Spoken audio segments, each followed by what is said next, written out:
Boa noite aos amigos, irmãos da crença espírita, que nos encontram mais uma vez aqui, na casa Chico Xavier, em Pato Fundo, neste encontro virtual, mas que não menos importante nas reflexões da doutrina espírita. Nós vamos fazer uma prece de harmonização, na certeza que os mentores espirituais nos inspiram, nos trazem proteção, não só para nós, mas a todos aqueles que nos acompanham, a todos os lares que estão conosco nesse momento. Pedimos que cada um, na sua força espiritual, na sua fé, no seu sentimento, eleve o pensamento ao encontro das boas energias do alto, que vai além das reflexões do Evangelho, nos trazer conforto do corpo e do espírito. Amém. Para a noite de hoje, nós estamos propondo refletir um item do Evangelho, do capítulo 19, que tem como título O Poder da Fé. E aí é uma oportunidade de nós refletirmos sempre como está essa virtude, condição da fé dentro de cada um de nós. Uma virtude que deve ser buscada cotidianamente, ser fortalecida, porque de fato ainda somos pequenos nessa virtude, mas dentro da condição de cada um existe uma semente latente de fé dentro de cada um de nós.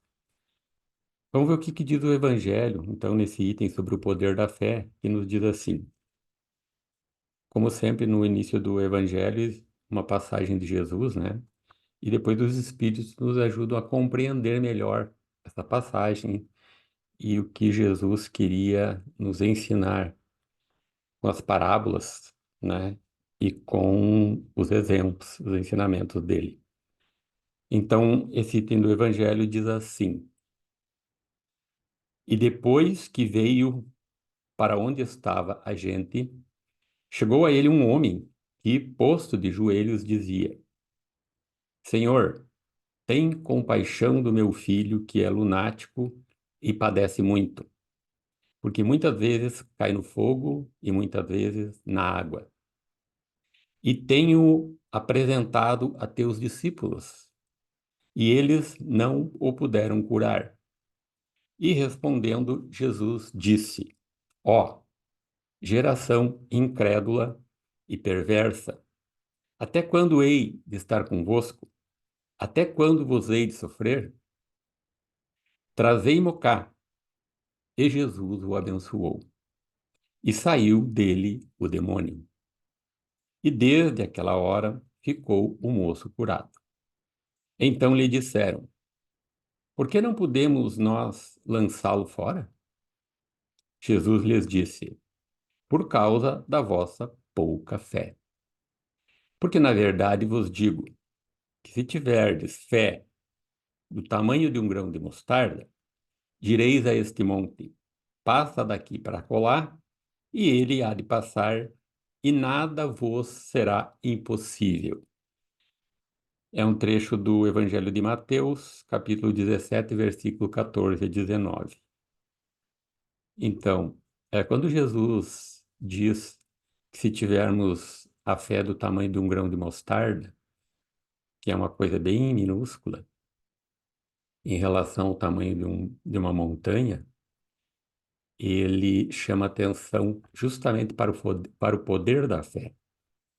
Que se houver a fé, ainda que pequena, nós podemos realizar grandes movimentos dentro da nossa condição de almas, de criaturas imperfeitas, como era há 2000 anos, quando ele falava estas palavras, e que valem, com certeza, para nós nos dias de hoje, onde a nossa fé é pequena.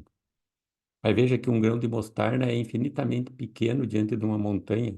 Então, ele justamente quer chamar a importância para nós de fortalecermos em nós a fé. E, e aí é bem difícil se a gente parar para tentar analisar e medir qual a fé que nós temos, cada um dentro de nós hoje, e a fé em relação à nossa condição de fortaleza de utilizar essa fé para enfrentar as nossas adversidades. Porque muitas vezes nós acabamos fraquejando, porque ainda falta-nos a fé. E uma definição de fé é ah, que a fé é algo que nos dá um fundamento das coisas e que se esperam. A prova das coisas que se não veem. Prova das coisas que se não veem. Não veem, que se não veem. Quer dizer, a prova de algo que a gente não vê, mas que para nós é uma certeza. É como o vento.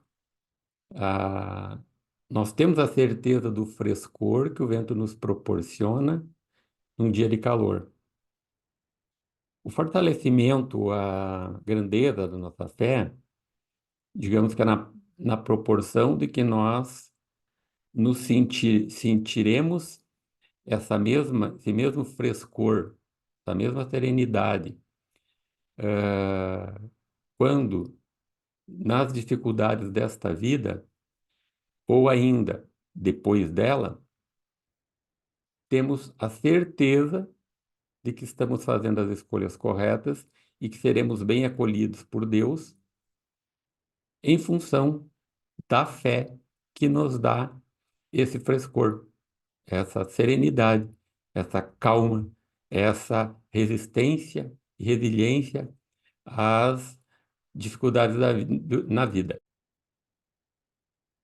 E ainda sobre a questão do jovem, de qual Jesus afastou o demônio, e esta era a compreensão, melhor compreensão para a época, hoje, através da doutrina espírita, nós sabemos que demônios, no termo, literalmente não existem. Ou seja, existem irmãos que perturbam. Com certeza o jovem estava sendo obsidiado por entidade ou entidades, né? Assim como acontece até os dias de hoje, né? Então Jesus conseguiu afastar essa entidade para que fosse recolhida e que os seus discípulos poderiam fazer o mesmo. Só que não tinham naquele momento a fortaleza e a fé necessária para tal. Fé que foram fortalecendo à medida que foram convivendo com Jesus, aprendendo com Jesus, vivenciando as curas que ele fazia. Tanto que depois os discípulos passaram também a fazer curas, à medida que foram fortalecendo a sua fé. Pedro fazia curas, o apóstolo Paulo, que veio depois, que se converteu depois da morte de Jesus, quando Jesus apareceu para ele, depois de uma longa trajetória, fazia muitas curas, assim como Jesus. Ou seja, cada um conseguiu fazer aquilo que a sua fé lhe permitiu. Então, por isso que o título do capítulo se chama O Poder da Fé.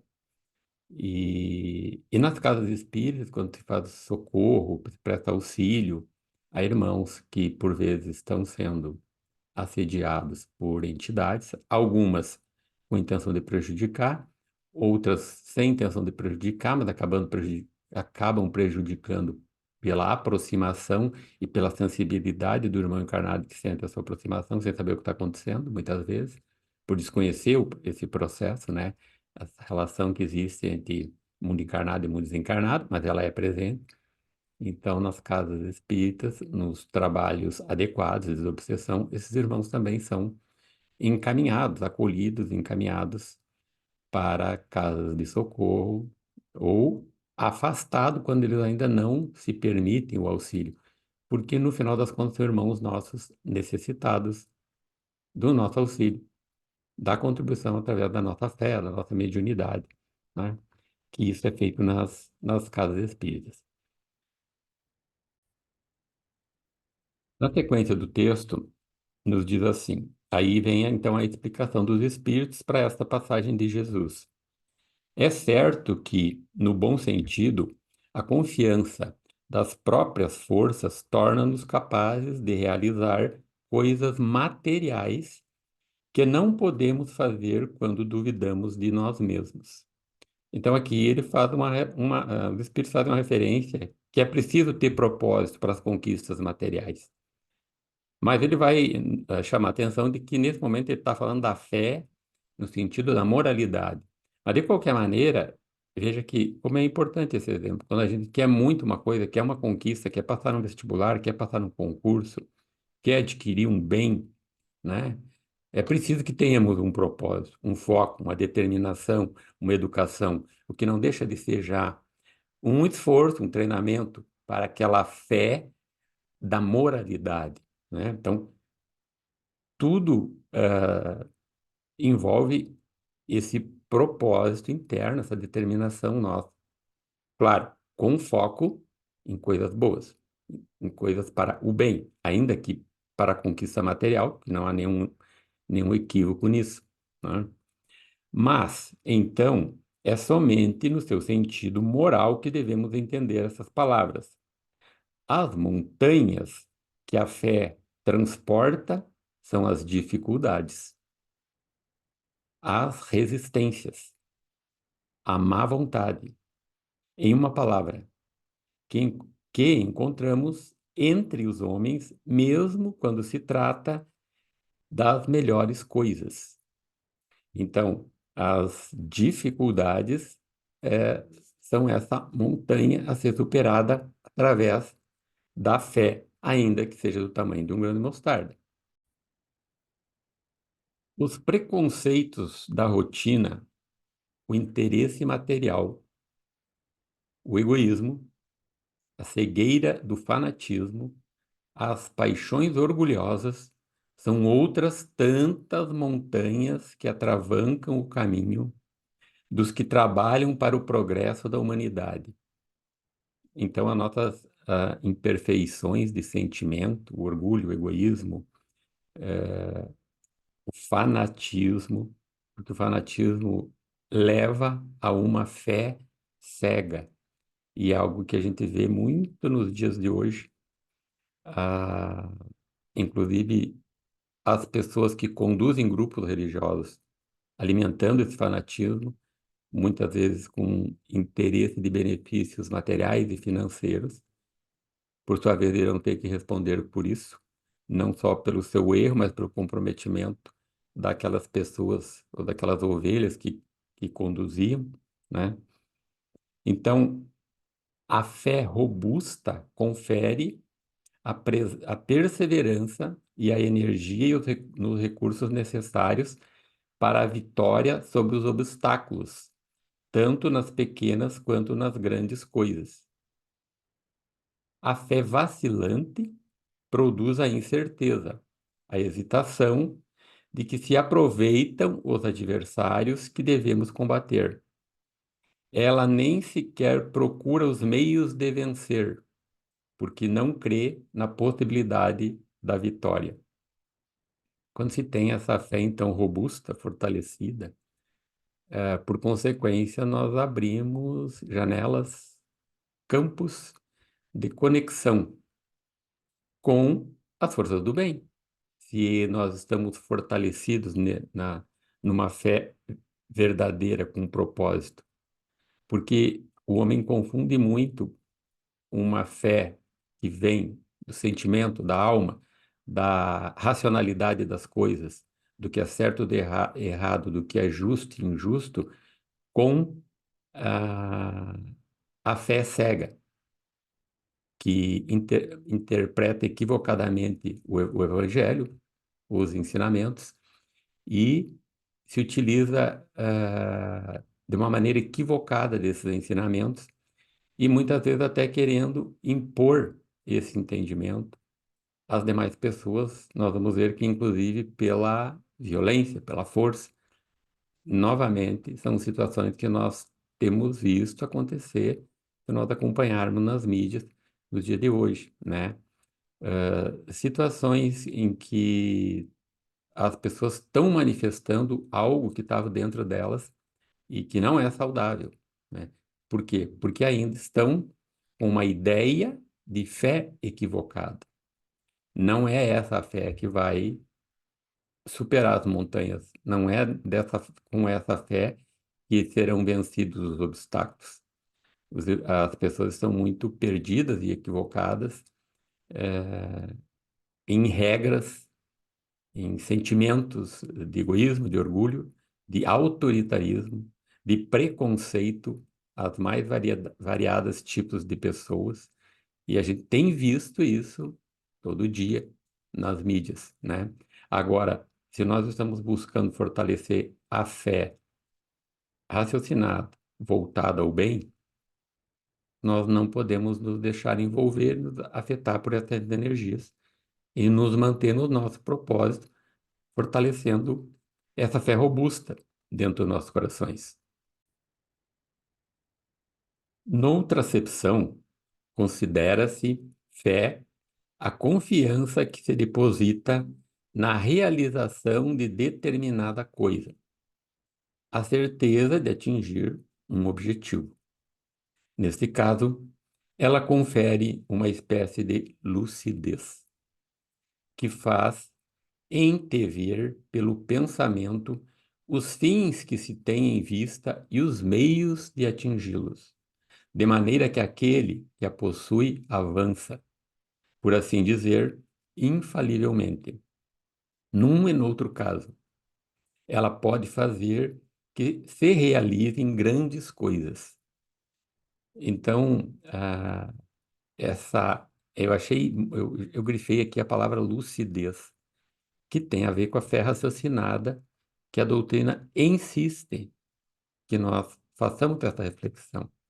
Se aquilo que nós acreditamos, aquilo que nós estamos apostando, aquilo que nós estamos investindo, nosso sentimento, nossas relações, aquilo que nós passamos aos nossos amigos e familiares, tem lucidez, é, passamos pelo crivo na nossa razão, nos dá essa sensação do justo e do correto, a fé que nós alimentamos passa por isso, ou ela ainda está amarrada a questões da conquista, por formas materiais ou financeiras.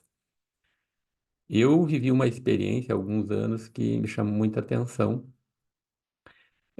porque a fé raciocinada, o estudo, nos leva a sair da ignorância, de compreender melhor o que é realmente a fé dentro de nós. Mas voltando ao ponto ao que eu estava me referindo, uma vivência que eu tive, eu entrei numa loja de celulares para trocar o chip de um celular. E a moça que me atendeu, ela tinha uma Bíblia do lado. Enquanto ela fazia ali o cadastro do novo chip para trocar para mim, tem já bastante tempo isso. Mas eu fiquei curioso e puxei assunto enquanto ela estava fazendo o cadastro. E em relação à Bíblia, perguntei no que ela acreditava, né? E no delongar da conversa, ela me falou que ela acreditava que dependendo do nosso esforço, no bem, da nossa fé, nós iríamos para uma cidade de ouro. Aí eu achei um tanto curiosa a colocação. Aí eu disse, não, eu acho que eu também acredito que, assim, ouro no sentido de uma cidade, um lugar iluminado, de boas energias, né? Onde a gente possa conviver, reencontrar os nossos, né? Ouro no sentido da luz, né? Dessa harmonia, dessa lucidez, dessa clareza. Não, não, ela me retrucou, não. Uma cidade de ouro mesmo, onde as calçadas são de ouro, as casas são de ouro, tudo é de ouro. E aquela ideia estava cristalizada, era uma moça jovem de 20 e poucos anos. Claro que eu pude perceber que isso na igreja, ou no templo, ou enfim, a religião em que ela frequentava, aquilo ali estava sendo, né, colocado na mente dela. Mas, enfim, era muito forte dentro dela essa certeza e que ela faria um esforço no bem, na fé que ela tinha, para um dia poder conquistar essa cidade de ouro. Se a gente imaginar, imagina a frieza de um lugar onde realmente se existisse, que fosse assim. Então, por isso que a fé tem que ser raciocinada, tem que passar pelo crivo da nossa inteligência, Tem que ver até que ponto eu posso estar me equivocando ou o ensinamento que estejam me passando possa estar equivocado. A doutrina espírita nos ajuda muito nisso. Então, assim, nós temos que sair da ignorância. Eu não vi nessa menina uma pessoa com más intenções. Ao contrário, ela me atendeu super bem, bem educada. Alguém que tinha propósito, tem propósito.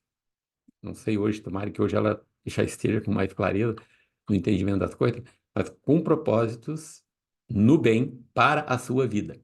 Mas ignorante no sentido de ignorar o processo da reencarnação, da vida que ela está vivendo e daquilo que ela estava acreditando naquele momento.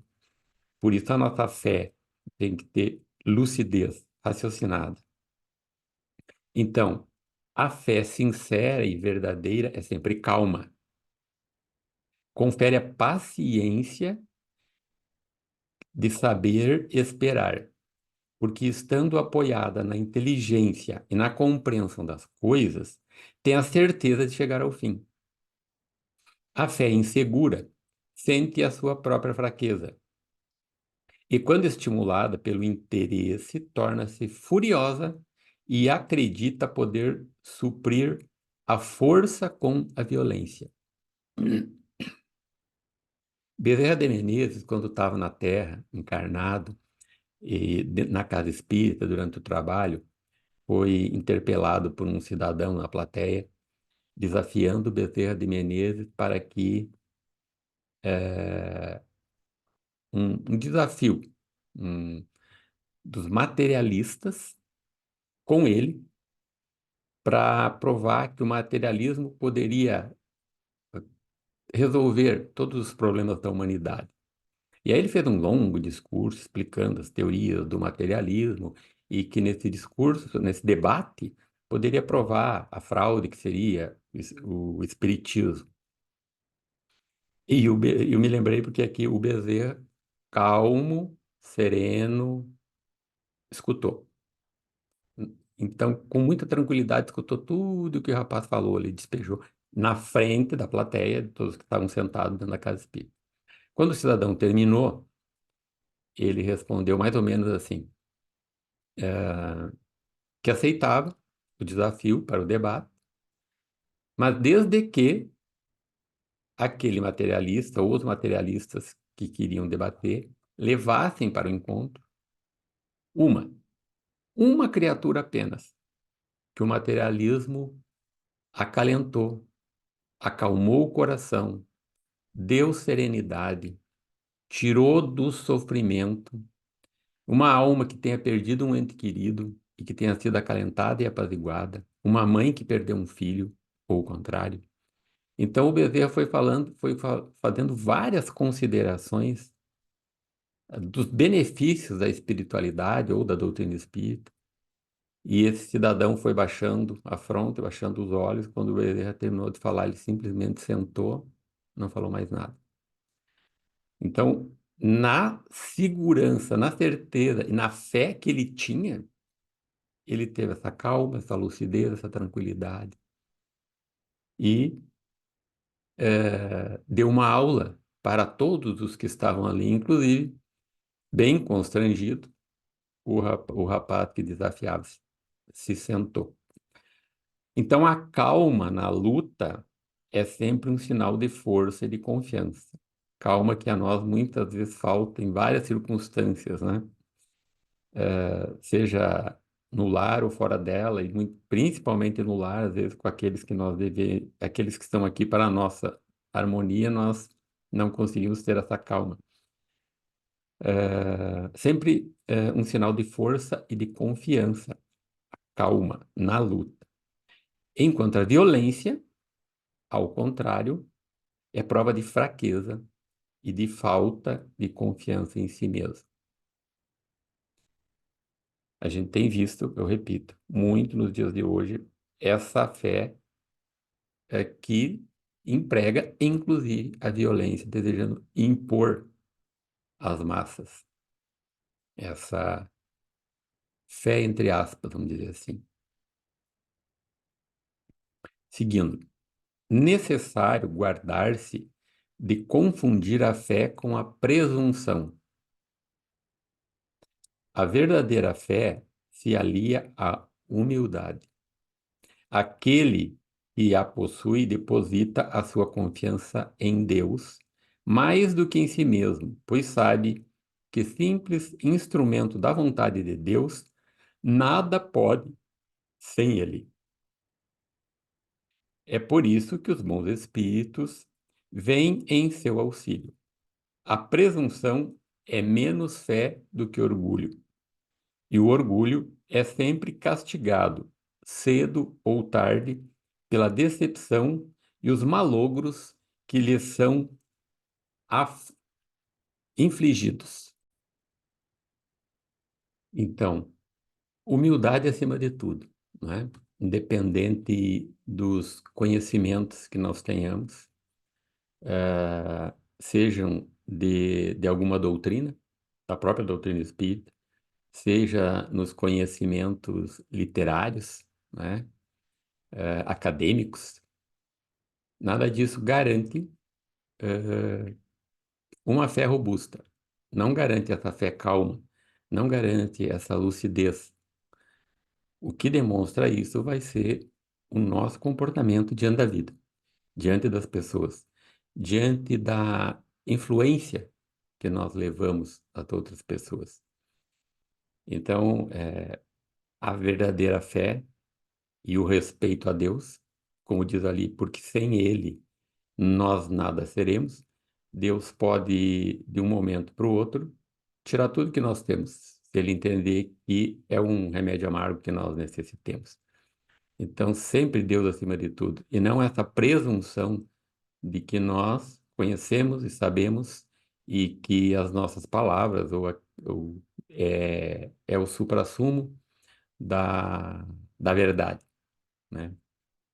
Então, como espíritas, no momento em que houver dúvida sobre a verdade, nós podemos nos utilizar da ferramenta da própria doutrina e buscar, através das obras básicas, de outras obras espíritas, esclarecer aquilo que nós estamos apostando ou levando à frente ou passando para as pessoas, avaliar se nós não estamos equivocados na interpretação, consequentemente, na nossa fé, ou mesmo na troca, na discussão, com essa humildade necessária, com irmãos da casa espírita, com irmãos que têm a compreensão da doutrina, com certeza é uma maneira de nós irmos melhorando a nossa postura, né? Buscando essa fé mais raciocinada.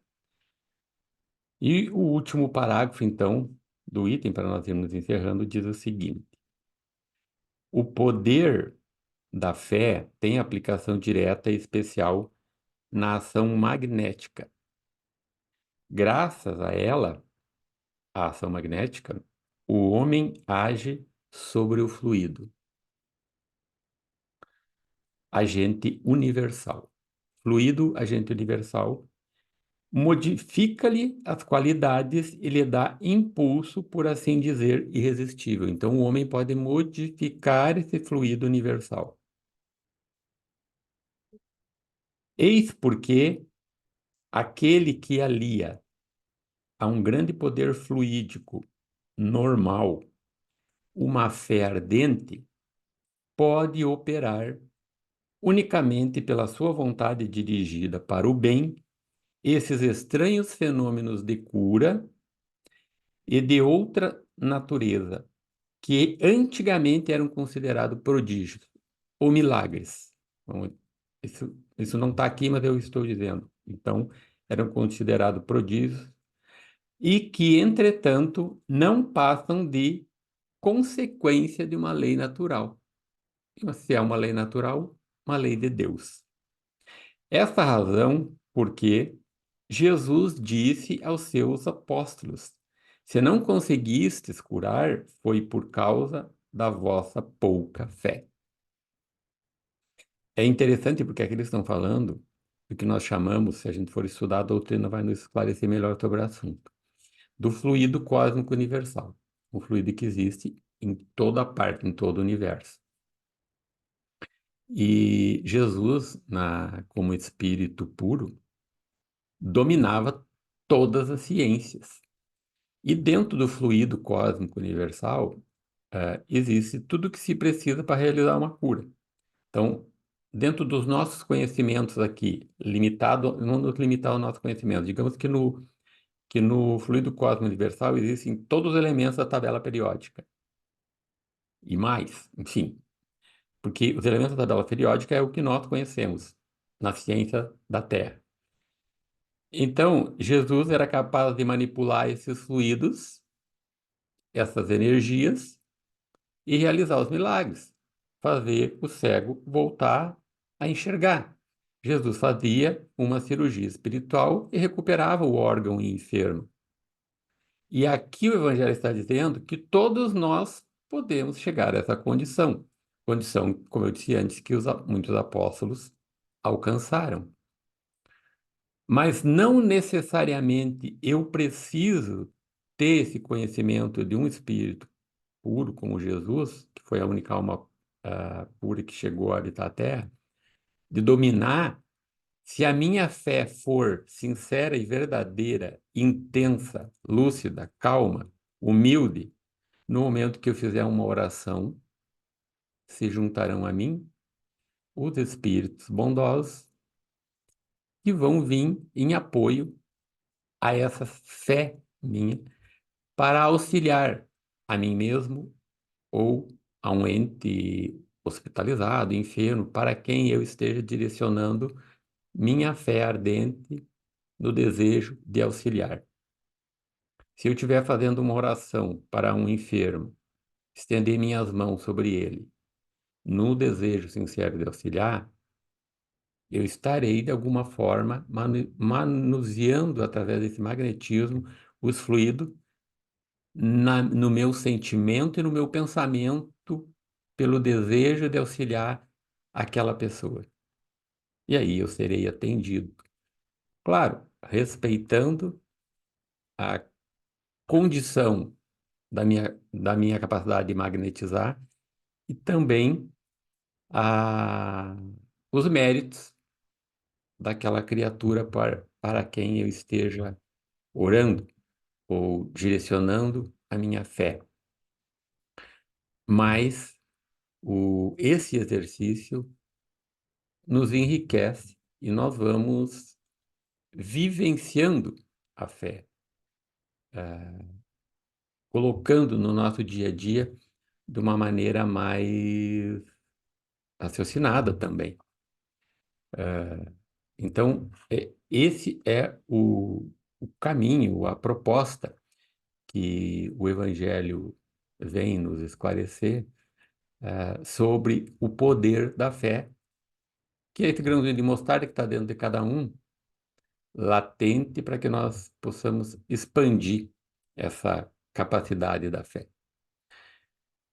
Então, nessa espírito da reflexão em torno das nossas potencialidades, da fé que já conquistamos até aqui, nós agradecemos a Deus, a Jesus, aos mentores espirituais que estiveram conosco durante esse momento e possamos, assim, ter a certeza de que o nosso esforço na trajetória dessa nossa vida, no sentido de fortalecer a nossa fé, fortalecer o nosso esforço no bem, e em buscar ampliar as nossas virtudes, nossa humildade, o amor pelo outro, Deus estará sempre a nos apoiar de todas as formas através dos seus mensageiros. Agradecemos a Ele a presença dos irmãos e encerramos o nosso encontro de hoje. Obrigado.